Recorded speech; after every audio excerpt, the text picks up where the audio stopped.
안녕하세요. 이렇게 많이 들어오셨네요. 많이 들어오셨는데 이 멍석을 깔아놓으니까 이게 참 울렁증이 생기는데요. 그래도 좀 가급적이면 좀 편안하게 할 수 있도록 이렇게 노력해 보겠습니다. 그리고 이게 좀 간증 드릴 내용이 좀 많아서 그냥 말로 하다 보면 좀 뒤죽박죽 되고 두서없이 얘기할 것 같아서 좀 시간 관계상 뭐 그런 것도 있고 좀 읽는 식으로 할 겁니다. 좀 양해 좀 부탁드리겠습니다. 저와 같이 좀 이렇게 부족하고 연약하고 보잘것없는 사람이 이 자리에서 간증을 하게 됐습니다. 그래서 여기 계신 성도님들 여러분 덕분에 또 이 자리에 있을 수 있었고요. 이것이 하나님의 은혜가 아니면 무엇이겠습니까? 그래서 저의 지난날 경험과 불신앙 속에 그리고 불교권에서 있었던 얘기가 주된 얘기이자 핵심 내용이라서 다소 성경적이지 못한 부분들이 많겠습니다. 그래서 그래도 더하거나 뺨없이 말씀드리겠습니다. 그리고 제가 여기에 오기까지 그런 것들이 다 성장 과정이라 봐주시고 너그럽게 이해해 주시고 아무쪼록 오해 없이 들어주시길 부탁드리겠습니다. 제가 태어난 집안은 외가댁이 그러니까 어머니 집안이 우상숭배 집안이었습니다. 그리고 외할아버지께서는 그 윗때부터 스님 생활을 했던 내력이 있고 저희 친아버지는 제가 5살 때 폐천공으로 합병증으로 돌아가시고 그때가 아버지 나이 32살 정도이셨던 것으로 제가 기억합니다. 그래서 어머니께서 혼자 살림을 꾸려가시고 저희 두 자식 키우시느라고 온갖 고생 다 감당하시면서 힘들게 여지껏 살아오셨습니다. 저희 여동생과 저는 그런 과정 환경 탓에 철이 너무 일찍 들어버린 탓인지 또래 아이들과는 항상 뭔가가 틀리다고 생각하면서 살았고 그리 사랑받지 못할 환경이라 항상 외롭다는 생각을 하면서 성장했습니다. 대학교를 입학할 나이가 되어서 전번대 호텔 조리과를 전공으로 졸업하고 군대 전역 후에서 2학년으로 복학해서 그해 2학기에 서울에 있는 별 5개짜리 특급 호텔 강남 서울 리츠칼튼 호텔에 실습을 나가게 되었고 지금까지 해왔던 것처럼 성실함과 근면함으로 승부를 보기로 하고 정말 열심히 일했던 기억이 납니다. 근데 실습이 끝날 무렵 그 호텔 최고 주방장님을 찾아가서 잘 만나주지 않는데도 불구하고 이틀을 사무실 앞에 기다려서 제 보잘것없는 이력서를 드리면서 다시금 일할 수 있는 기회를 잡아서 그 계약직으로까지 되면서 정말이지 일에 미쳐서 열정을 불태웠던 기억이 납니다. 그쪽 외식 사업업체가 공개 채용보다는 특채와 인맥으로 채용하는 것이 대다수여서 조례의 찬스를 잡았다는 마음으로 열심히 할 수밖에 없었고 제 사활을 걸었었습니다. 그곳에서 성공해야 집안을 일으킬 수 있다는 생각뿐이었습니다. 그때는. 그렇게 3년을 일해갈 무렵 그때부터 아마 영적인 고통이 간접적으로 오기 시작했는데요. 어느 날은 회사에서 회식 후에 과한 음주의 길에서 싸움이 붙었었습니다. 근데 홧김에 제가 그만 그 앞 유리문을 쳤는데 오른 손목이 반 이상 절단되는 사고를 당했었어요. 그러면서 힘들게 입사했던 그곳에서 어이없게도 퇴사를 당하게 되고 손을 재활하느라 1년 정도의 시간이 흘렀는데 그때 참 많은 좌절과 절망을 경험하면서 그동안 쌓았던 공든탑이 무너진다. 그런 생각이 들었었습니다. 그래서 깊은 수렁에 빠진 느낌이었고 폐인 같은 생활을 반복했었습니다. 그때부터 이제 어떤 빙의라는 현상을 경험하기도 했었고요. 귀신을 보기도 하고 시달리며 매일같이 이중인격 같을 때도 있었고 거울을 보면 내가 아닌 다른 누군가 나를 보고 있었고 환청과 환상을 보면서 매일같이 악몽과 불안한 현실에 시달리며 몸과 마음이 황폐화돼 갈 때쯤 대학교 후배가 찾아왔었습니다. 저한테 그런 모습을 이제 우연치 않게 보이게 됐는데 너무나도 망가져 있는 제 모습을 보고 본인의 이제 작은 아버지가 그 후배 작은 아버지가 일산에서 그 개척교회 목사님을 하고 계셨거든요.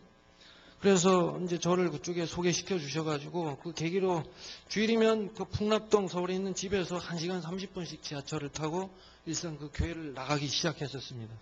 그래서 점점 모든 것이 나아지기 시작했었고 외형적으로나 마음적으로 다 좋아졌었습니다. 사실 또 많이 변하기도 하고 그러면서 또 세상적으로 직업을 갖게 되고 한 발은 또 이렇게 세상에 빠져서 살고 또 한 발은 교회에 나가는데 그 점차 그 의미를 또 알지 못하고 또 퇴색하게 되고 한 발은 그렇게 한 발은 또 이렇게 살다 보니까 다시금 사단이 역사하기 시작했습니다. 그 외에 또 다른 교회를 소개받아서 나가게 되었는데 3층 건물 건축 예정으로 대지 어떤 터파기부터 3층 건물이 올라가기까지 몇 달간을 교회에서 자고 먹고 생활하면서 완공될 때까지 봉사하며 일했던 교회도 있었는데요. 그때 그 당시 교회의 목사님께서 참으로 저를 많이 도와주시려고 노력했었고 성령의 인도를 좀 받기를 원하셨습니다. 그때까지도 정확한 어떤 복음의 의미와 가치를 깨닫지 못했고 저는 또다시 이제 어떤 그 세상을 갈구하면서 그 세상 속에 미련을 뒀었고 어떤 그 원천적인 문제를 해결하지도 못했고 제 스스로를 또 믿어보고 끝없는 그 목사님과 장로님의 만류에도 불구하고 다시금 세상 속으로 뛰어들었습니다. 그때부터 또 사단은 또 다른 방법과 또 더 강력한 저주와 재앙을 가져다 주기 시작했습니다.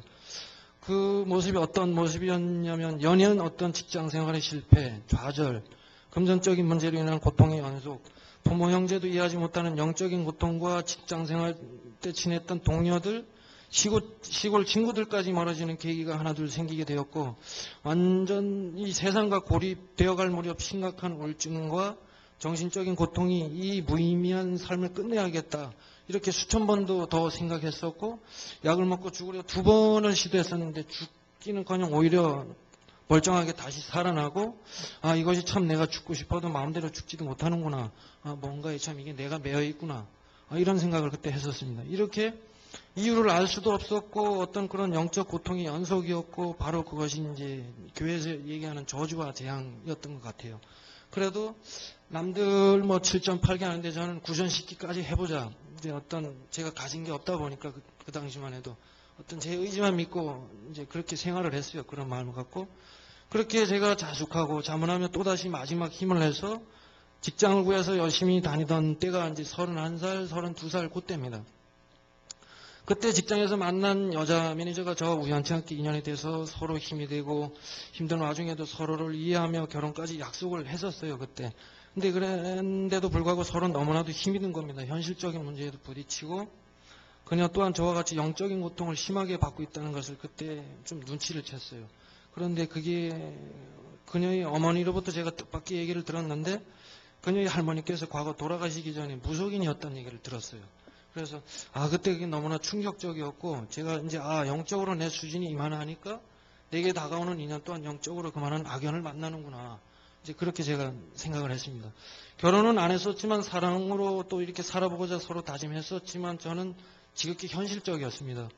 도저히 그 생활을 지속하며 결혼을 해서 살 자신도 없었고 서로가 고통을 주며 살 것이 불보듯 뻔해서 고심 또 고심 결국은 헤어지길 결심하고 너무나도 가슴 아프게 힘들게 깊은 상처만 남기고 서로 헤어진 기억이 어제일같이 생생합니다.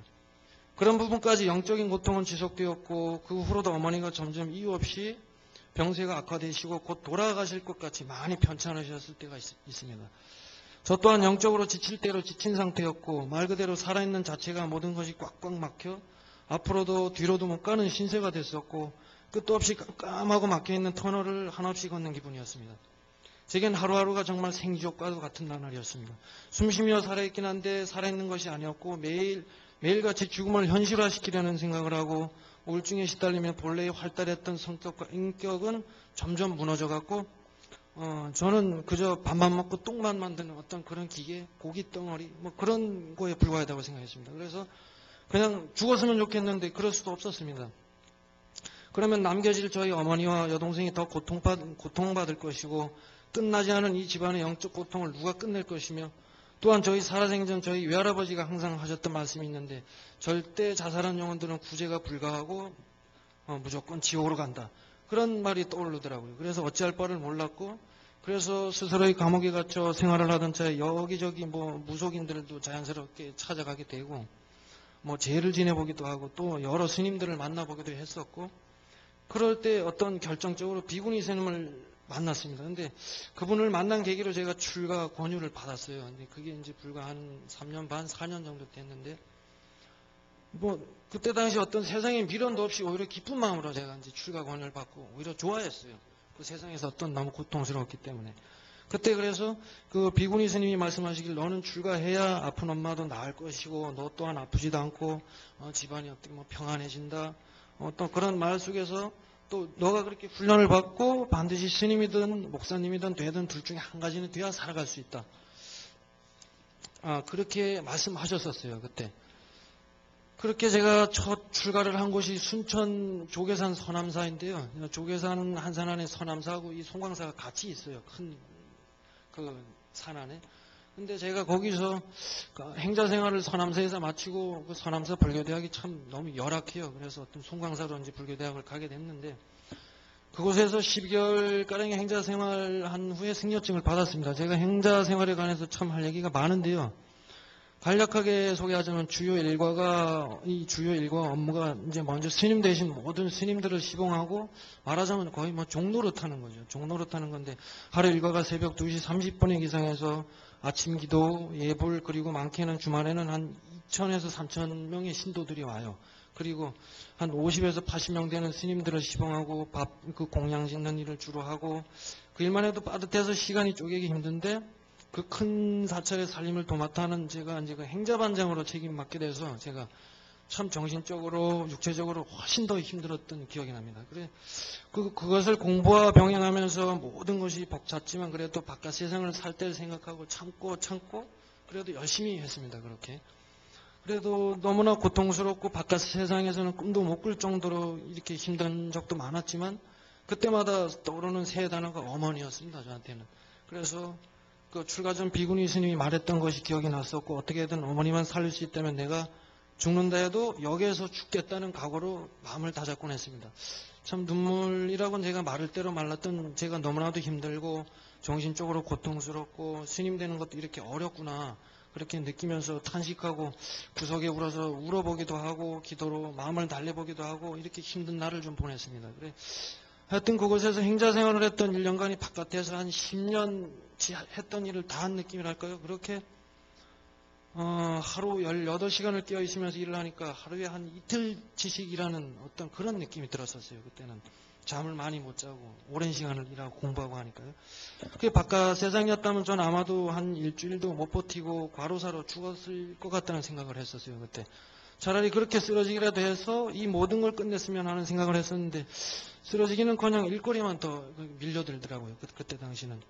그 행자들이 1년마다 하는 기수를 매기는데 매년 10월에 행자 생활을 마친 사람들에게 이제 승려증을 줍니다. 보통 힘든 행자 생활을 피하려 꼼수를 부려서 다른 암자 같은 곳에서 살다가 한두 달만 그 큰 사찰에 와서 승려증을 받아가는 시기였고 저는 그와 달리 그 사찰에서 12개월을 꼬박 채웠는데 제가 그 기수에서 제일 처음으로 출가를 했기 때문에 최고참이었어요. 최고참이다 보니까 제 밑으로 한 8개월 동안 한 30명이 왔었어요. 출가를 해서 왔었는데 단 하루를 있다가 나가는 사람 3일, 5일, 한 달, 5개월, 8개월 그렇게 그 해 10월 달에 이제 승려증을 주는데 너무나 힘들다 보니까 그렇게 버티다가도 다 나갔어요. 다 하산하고. 근데 결국은 남은 게 어쩌다 보니 저 혼자 남았어요. 그때 다 혼자 남고 다 나가버리고. 그래서 그게 더 많이 힘들게 됐었는데 저 또한 그게 매일같이 하산을 맘먹게 되더라고요. 너무나 빡빡하고 그 짜여진 하루 일과 스케줄 참 그게 고통이자 구속감 그 자체였습니다. 거기서는.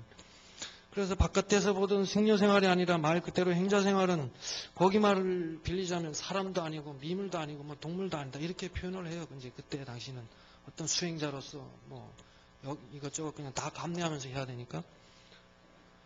그런 느낌을 가지면서 스님이 되기 전에 벌써 모든 에너지를 소진하는 느낌이었습니다. 그때 당시. 그래서 바깥에서 보던 승려들의 생활과는 너무나도 틀린 모습이었고 힘들게 행자 생활을 거쳐야 그나마 불교대학에 입학할 수 있는 어떤 학생 스님이 되었습니다. 그때. 그렇게 승려 등록 후 송광사로 가게 되었고 불교대학에 입학해서 수학하기로 결심하고 다녔습니다. 보통 행자 생활에 불교대학 4년, 불교대학원까지 나와야 정식 승려 스님으로 인정받습니다. 왜냐하면 그 힘든 시간을 인내하며 참은 자들에 대한 보상이랄까요. 그렇게도 스님이 되는 길은 멀고도 험했습니다. 이렇게 제가 이렇게 봤을 때. 그러나 그 시간을 다 채우며 인내하는 사람들이 예를 들어 100명이 시작했다면 남는 사람이 고작 한 5명, 7명 그 정도 남는 게 보였습니다. 그만큼 그 과정이 너무나 혹독하고 힘드니까요. 제 사형들이 그 변호사, 의사, 육군 대령 출신 이렇게 있었어요. 제 위에 이제 나이가 많은 사람들인데 겉모습으로 보면 바깥 세상에서 부족할 것도 없었고 그 늦은 나이에 50대에서 60대 다 돼가지고 출가를 해서 왔어요. 왔는데 무슨 생각으로 이곳까지 출가를 해서 왔을까? 처자식도 있을 테고 다 있는데 이렇게 왔어요. 하지만 제가 이렇게 많이 같이 지내면서 얘기를 나누고 공통된 부분을 봤는데 세상 속에서는 얻을 수 있는 답이 없다. 뭐 어떤 고통뿐이다. 뭐 이렇게 이제 느끼고 스스로가 이제 들어온 거예요. 출가를 해서 들어왔는데 이게 모든 것이 빈 껍데기이고 그런 삶을 살았던 거죠. 이제 그분들은 결국은 뭐 출가해서도 그 답을 얻지는 못했지만 그렇게 무너져가는 자신들의 모습을 봤을 겁니다. 그분들도. 한 가지 덧붙이자면 이 현실의 사람 육체의 세계를 불교에서는 사바세계라고 합니다. 뭐냐 그게 그 뜻은 모든 것을 참지 않고는 못 살고 죽을 때까지 스트레스 받고 산다는 얘기예요. 그 얘기가. 그래서 그 불교라는 곳에서 해답을 얻기 위해 많은 이들이 출가를 하게 되고 그 방법을 찾으러 여러 방편으로 수행하고 공부하고 인욕하고 인욕이라는 게 사람 관계 속에서 내 자신을 낮추고 철저하게 버리고 하는 것을 인욕이라고 하는데요. 그런 공부를 주로 하는데 그렇게 답을 얻고자 합니다. 그러나 노스님이 돼서 죽을 때까지도 그 답을 찾지 못하고 열반에 이릅니다.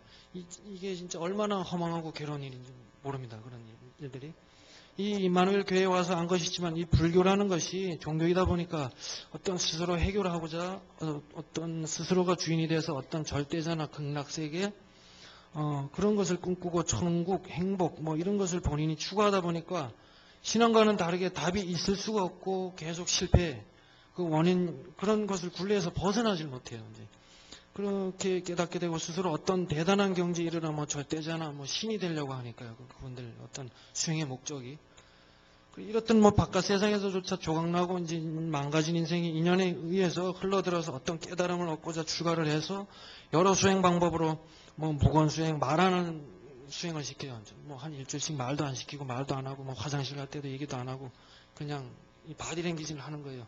말이 이제 상당히 좀 불편할 때도 있고 좋은 말도 할 수도 있고 나쁜 말도 할 수 있고 하니까 말을 안 하고 말을 안 시키는 훈련을 합니다. 무건 수행이라고.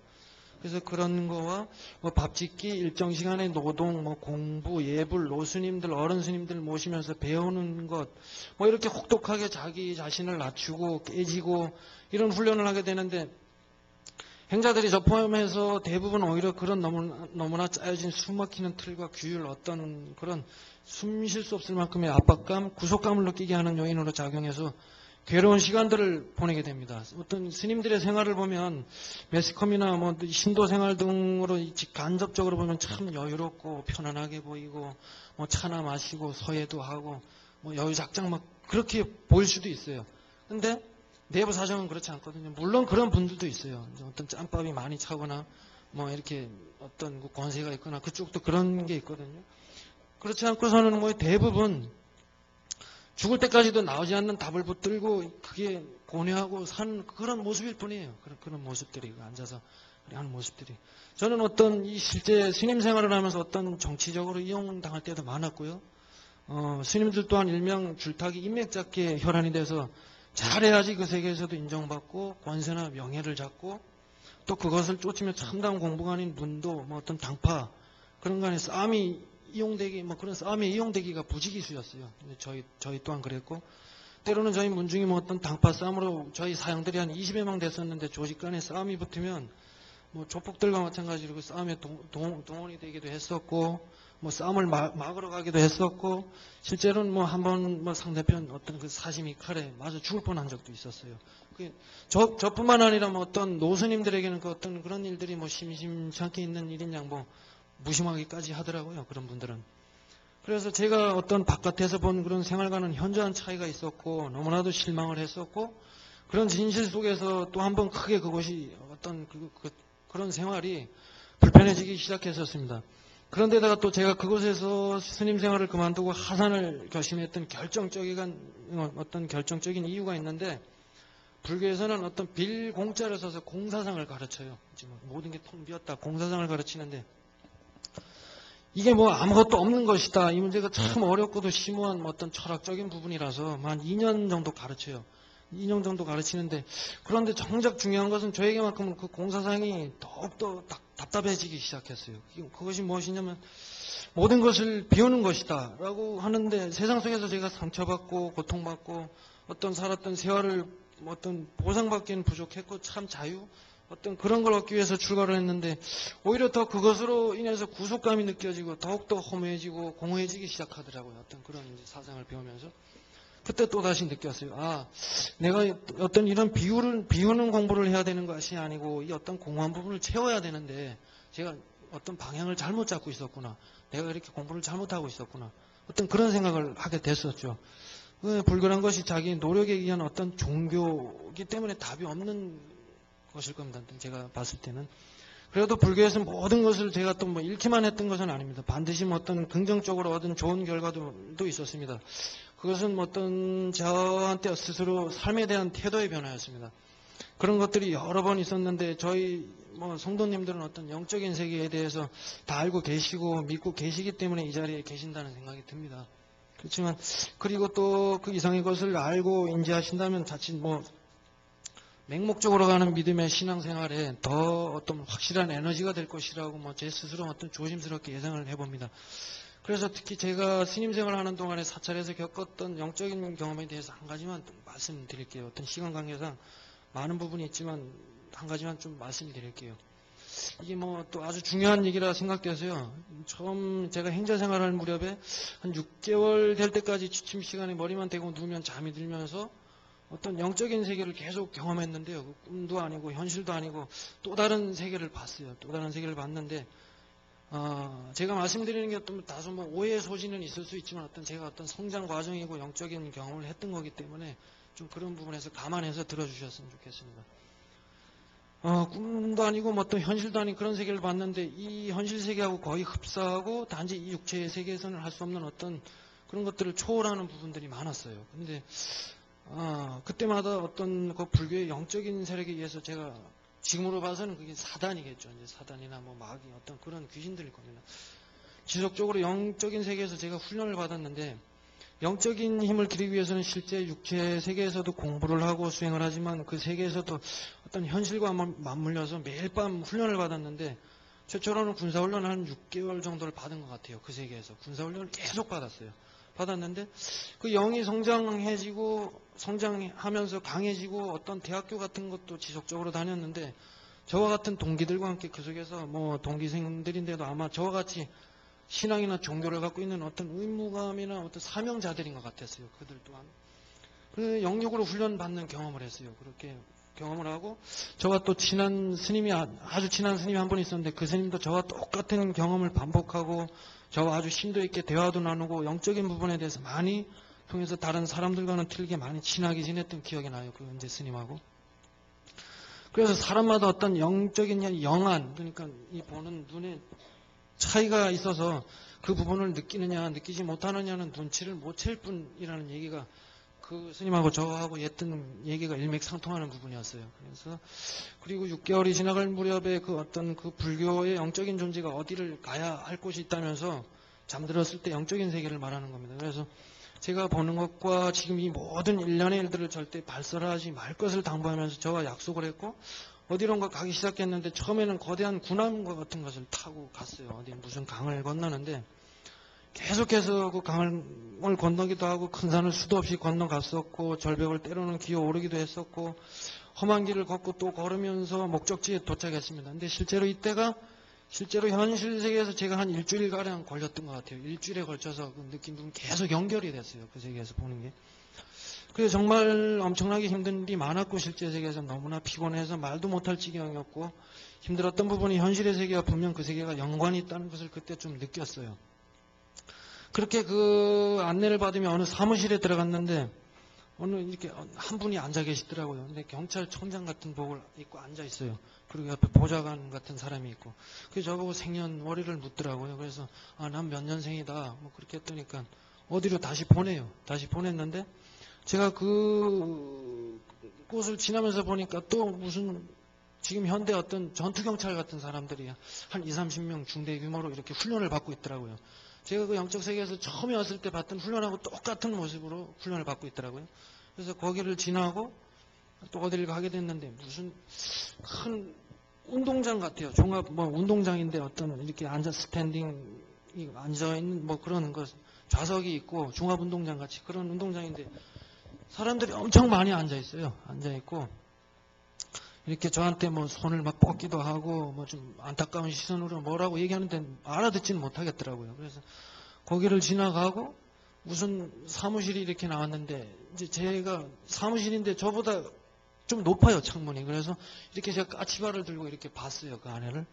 봤는데 지금 현대식 저 어떤 그 해군들 그 정복 있어요. 그 해군들 여름에 입는 정복 같은 반팔을 입은 그 어떤 장성이더라고요. 이게 별을 달고 있고 그런 분이 세 분이 그 안에서 그 뭐 서류 같은 걸 검토하면서 그 아까 스탠딩에 앉아있던 사람들을 하나씩 차례로 부르면서 뭔가 적고 뭔가 심사를 하고 이런 걸 봤어요. 근데 저는 그게 뭔지는 모르겠어요. 때문에 거기까지 제가 보고 제가 이제 직감한 게 분명 앉아있던 이들이 어떤 죽은 자들의 영혼이 아닌가 그런 생각을 했어요. 좀 시무룩한 표정이었고 아무런 어떤 그 인상이 어떤 활기라고는 없었고 어떤 웃음이라는 것도 없었기 때문에 제 예상으로는 그렇게 예상을 했어요. 예상을 하고 그리고 또 어디를 이렇게 가자고 해서 간 곳이 있는데 한 40평, 50평쯤 되는 어떤 이런 큰 똥통인데 똥이 꽉 찼어요. 그 안에. 똥이 꽉 찼는데 장정이 한 3명이서 그물을 큰 그물을 가지고 이제 한 그 남녀노소가 있는데 옷을 다 벗었어요. 다 홀랑 다 벗고 있고 그거를 그물에 넣어가지고 똥통에 넣었다 뺐다를 반복을 계속 하더라고요. 반복을 하는데 말 그대로 아비규환이고 막 참으로 고통스럽고 막 그렇게 보이더라고요. 그래서 거기를 지나서 또 어디 한 곳을 가게 됐는데 이번에는 본 곳이 이제 과자 공장 같은 데 가면 이렇게 컨베이어 벨트 있죠. 이렇게 과자 선별하고 뭐 과일 같은 거 이제 선별할 때 착착착착 오는 기계가 있어요. 그 기계에 이제 사람이 홀딱 뺏겨져서 이렇게 오더라고요. 이제 큰 컨베이어 벨트인데 이렇게 와요. 끝에 보면은 어떤 가스터빈 같은 걸로 불로 이렇게 해가지고 큰 가마솥에다가 사람이 차곡차곡 들어가요. 들어가니까 어느 순간 딱 일정량 채워지면 폭탄 터지듯이 빵 터져요. 그럼 사람들 사지가 다 찢어지고 눈이 튀어나오고 뭐 발이 찢어지고 내장 다 튀어나오고 이런 게 보여지더라고요. 그리고 마지막에 또 어딜 가자고 해서 또 갔는데 보니까 어떤 이렇게 완만한 언덕인데 뭐 한 4-5평 되는 그 뭐 소각로 같은 게 한 100여 개의 바둑판 같이 똑같이 있어요. 그리고 그 앞에 이제 뭐 장정들이 몽둥이 같은 거 하나씩 들고 있는데 또 마찬가지로 홀랑 벗은 사람들이 4-5명씩 줄 서 있어요. 안 들어가려고 애를 쓰고 막 그러면 그 자리에서 몽둥이로 두드러 패가지고 머리를 터뜨리고 그 자리에서 죽여버려요. 근데 안 들어갈 수도 없는 상황이 되더라고요. 그렇게 이제 보고 더 많은 곳이 있지만 3군데만 보여지더라고요. 그렇게 3군데만 보고 제가 또 어느 곳을 갔는데 또 여기를 본 데는 또 앞에 3군데하고는 좀 많이 틀린 데였어요. 근데 여기가 어떤 느낌이었냐면 아주 좀 고도로 발달된 어떤 느낌이었고 잘 구획된 도시 공원 같은 느낌이었어요. 그런 공원이었고 공통된 점은 사람들이 모두 밝게 웃고 있었고 모두 흰 옷을 입고 있었고 또 아주 큰 빌딩 같은 곳으로 들어갔는데 교회당 같은 것도 봤어요. 교회당 같은 것도 있었고 그냥 뭐 걱정도 없고 문제도 없는 어떤 편안한 느낌의 도시나 공원처럼 느껴졌어요. 제 느낌상. 그래서 제가 본 이곳들이 뭐 어떤 곳인지 정확히 저는 뭐 정의를 못 내리겠어요. 저도 뭐라고 얘기도 못 하겠고 뭐라고 설명해야 좋을지도 모르겠지만 제가 이제 그런 얘기들을 지어낼 만큼 뭐 상상력이 풍부한 사람도 아니고요. 그런 것들을 동경한 적도 없었고 책을 읽은 적도 없었고 공상과학 영화를 좋아하지도 않는 사람이에요. 저는 그런 걸 본 적도 없었고. 근데 또 그게 꿈으로 치부하기에는 또 저는 너무나 현실과 같이 똑같이 보고 듣고 경험을 해서 간혹 들었던 생각이 이 육체의 세계가 꿈의 세계이고 그 세계가 현실의 세계가 아닌가. 이제 제 혼자 그렇게 생각을 해봤어요. 생각을 해봤는데 뭐라 뭐 제가 정의해야 될지 모를 일입니다만 저조차도 믿기 힘든 이런 제 체험을 믿으실 수 있겠습니까? 이게 이 단편적인 얘기를 믿고 안 믿으시는 건 성도 여러분의 몫이겠지만 분명히 제가 여기서 말씀드리고자 하는 것은 뭐 이런 영적인 체험들이 쌓여서 지금 제가 앞으로 무엇을 해야 할지 삶의 지표로 뭐 어떻게 살아야 되는지 삶의 의미와 가치를 다시 한번 생각해 본 계기는 됐어요. 저한테. 그게 최소한. 그래서 그때부터 뭐 또 삶과 죽음은 단지 종이 한 장 차이다라고 저는 생각하면서 살기로 마음먹었고 제가 당장 내일, 일주일 후, 1년 후에 죽을지는 아무도 모릅니다. 하지만 죽음이라는 것이 두렵지 않다. 그런 마음을 갖게 된 기가 그때부터예요. 뭐 죽는 게 두렵지 않다. 어떤 이런 느낌을 정확하게 갖기 시작했어요. 그때부터. 그래서 제가 이미 바깥 세상에서부터 죽고 싶어 자살을 생각했던 제가 그런 경험을 하고 나니까 다시 태어나서 사는 것 같이 느껴졌고 또 남은 삶 동안에 무엇인가를 해야 할 것이 있다는 생각도 하게 됐어요. 이제 그때 그런 계기로 인해서. 이렇게 뭐 죽음이 두렵지 않아야 올바른 믿음을 가졌다고 감히 제 스스로 한번 생각해 봅니다. 그리고 사람 인생 7, 80 산다고 했을 때 육체라는 어떤 그 소모품의 옷을 입고 껍데기를 입고 본래 자리인 뭐 마음과 영혼으로 돌아갔을 때 과연 갈 곳이 어디인지 모르고 정해져 있지 않다면 죽음이 얼마나 두렵고 허무한 것이겠습니까? 그런 게. 근데 그런 것조차도 모르고 사는 불신앙자들이 대다수인 지금 현실입니다. 그런 의미에서 제가 공부했던 부분 중에 뭐 한자성어가 좀 있는데 그것 좀 소개해 드릴게요. 짧으니까. 일체유의법, 일체의 모든 법이 여몽환포형, 꿈, 환상, 거품, 그림자 같고 여루영여전, 이슬과 번개 같다. 그리고 생야 일편 부운기 사야 일편 부운멸이란 말이 있어요. 그게 삶과 죽음이 한 조각 구름이 생김과 없어진 것 같다라는 그 이제 제 구절에 제가 이제 좀 기억하고 있는 구절인데요. 뭐 이렇게 인생이 더덥고 무상한데 불필요하고 허망한 것을 쫓고 뭐 인생을 허비하기보다는 참 가치와 의미를 깨닫고 그렇게 살아가는 것이 무엇보다 중요하다고 생각을 했습니다. 그때. 이것이 이제 제가 불교에서 어떤 긍정적으로 느꼈던 공부하면서 느꼈던 깨달음이라면 깨달음입니다. 지금 제가 말씀드린 게. 그렇게 해서 이렇게 불교 생활에서 얘기는 마무리 짓고요. 이제 제가 복음을 듣고 전도가 된 계기를 말씀드리고 간증의 마무리를 드리고자 합니다. 그래. 그곳에서 제가 한 2년 생활할 때쯤, 그러니까 작년 여름입니다. 작년 여름이니까 어머니가 그 척추 및 허리 수술 때문에 저기 터미널 근처에 21세기 병원이 있어요. 21세기 병원이 있는데 그때 당시 제가 휴가를 나왔었고 어머니와 같은 병실에 이제 여기도 계시지만 최금숙 장로님이 거기 이제 입원해서 같은 병실에 어머니하고 계셨어요. 그래서 이제 제가 나왔을 때 봤는데 어머니하고 저하고 이제 복음을 전해 주시려고 했는데 그때 당시는 진짜 속이 경일기였어요. 저한테나 저희 어머니한테나. 그때 이제 안 들렸어요. 제가 이제 현역으로 거기서 스님 생활을 할 때니까 안 들렸는데 그렇게 제가 이제 다시 절로 들어가고 올해 4월까지 1년의 생활을 더한 것이 3년 도합 이렇게 3년에서 제가 절 생활을 하고 마치고 나왔어요. 그래서 그때 장로님을 만난 이후부터 어떤 훨씬 사찰에서 생활이 힘들어지더라고요. 앞전에 말씀드린 것 같이 여러모로 문제 속에서 고통 겪으면서 하산을 생각하고 있을 때였어요. 그때가 벌써. 그렇게 하산해서 죽을 결심으로 나온 것이 올해 4월이에요. 나와보니까 뭐 집도 없고 절도 없는 처지였고 뭐 어머니를 볼 면목도 없었고 마지막이라는 심정이었어요. 정말 올해 마지막 4월달 나올 때. 근데 그런 와중에 어머니께 이제 마지막이라는 심정으로 제가 전화를 했어요. 전화를 해가지고 근데 전혀 뜻밖에도 됐고 갖고 뭐 또 지극히 불교적인 어머니가 교회를 나가보지 않겠느냐는 말씀을 하시더라고요. 근데 그 권유에 어떤 배경이 있었어요. 그렇게 말씀하시는 배경이 있었는데 저는 이제 그 얘기를 듣고 너무나 기뻤습니다. 어쨌거나 이제 제가 갈 곳이 생겼으니까요. 그래서 저는 지금도 그 부분이 정말 은혜스러운데요. 어머니가 이제 그런 얘기를 해주셔서 제가 이 교회를 나오게 된 거고, 어머니가 이제 교회에 나가길 권유했다는 것은 정말 놀라울 따름이었어요, 저한테는. 그래서 최금숙 장로님을 만나러 가게 됐고, 또 학성동 임마누엘 교회를 찾아가서 담임 목사님과도 상담을 하고 정확한 복음을 듣고 교회에 나오기 시작했습니다, 제가. 작년에 그 메모에 두었던 최금석 장로님 전화번호가 어머니께 어떻게 다행히도 있더라고요. 그래서 그게 연결이 돼서 어떻게 이렇게까지 오게 됐는데, 뭐 지금에서 얘기지만 참 최금석 장로님이 저 나왔을 때 심적으로나 저희 어머니한테도 금전적으로나 참 너무나 많은 도움을 주셨어요. 그래서 참 저한테 은혜스러운 분이고, 뭐 그렇죠. 어떤 영적으로 어머니라면 어머니라 그럴까? 또 어머니하고도 동갑이세요. 저기 이옥화 장로님도 계시지만 그 지교회 할 때 같은 분이 이렇게 같은 나이고 또 뭐 얘기하면 그렇지 말 띄고 그래서 참 재밌게 그 안에서 뭐 말씀도 하시고 뭐 예배도 드리고 하는 모습이 참 보기 좋았어요. 그래서 저는 뭐 최금숙 장로님이나 뭐 모든 여러분들한테도 그렇지만 특히 최금숙 장로님께서 저를 살려주셨고 물론 하나님이 하신 것이지만 너무나 감사한 마음이 많아요. 이제 최금숙 장로님한테는. 그렇게 공교롭게도 저를 만난 후부터 이제 최금숙 장로님도 저를 놓고 이제 기도하기 시작하셨고, 저희 어머니와 같은 직장에 다니시는 동료분이 천주교인이시긴 한데, 저희 어머니를 끝없이 감화시켰고, 물론 뭐 정확한 복음을 주시진 못했어요. 같이 사시는 거 있는 분이.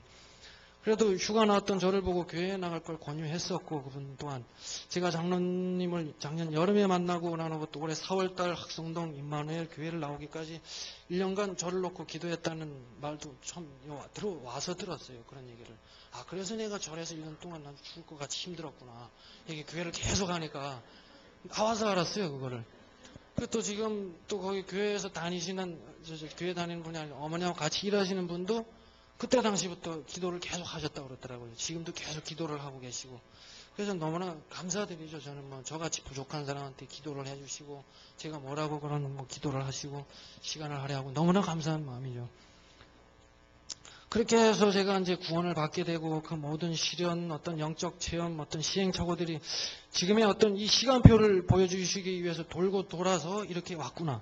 그런 생각과 함께 좀 눈물이 핑 돌더라고요. 눈물이 핑 돌고 이제서야 보니까 불교권에서의 그 모든 시간들마저도 그리스도의 제자로 쓰기 위해서 제가 이렇게 단련받았다는 것을 알았어요. 그 시간들이.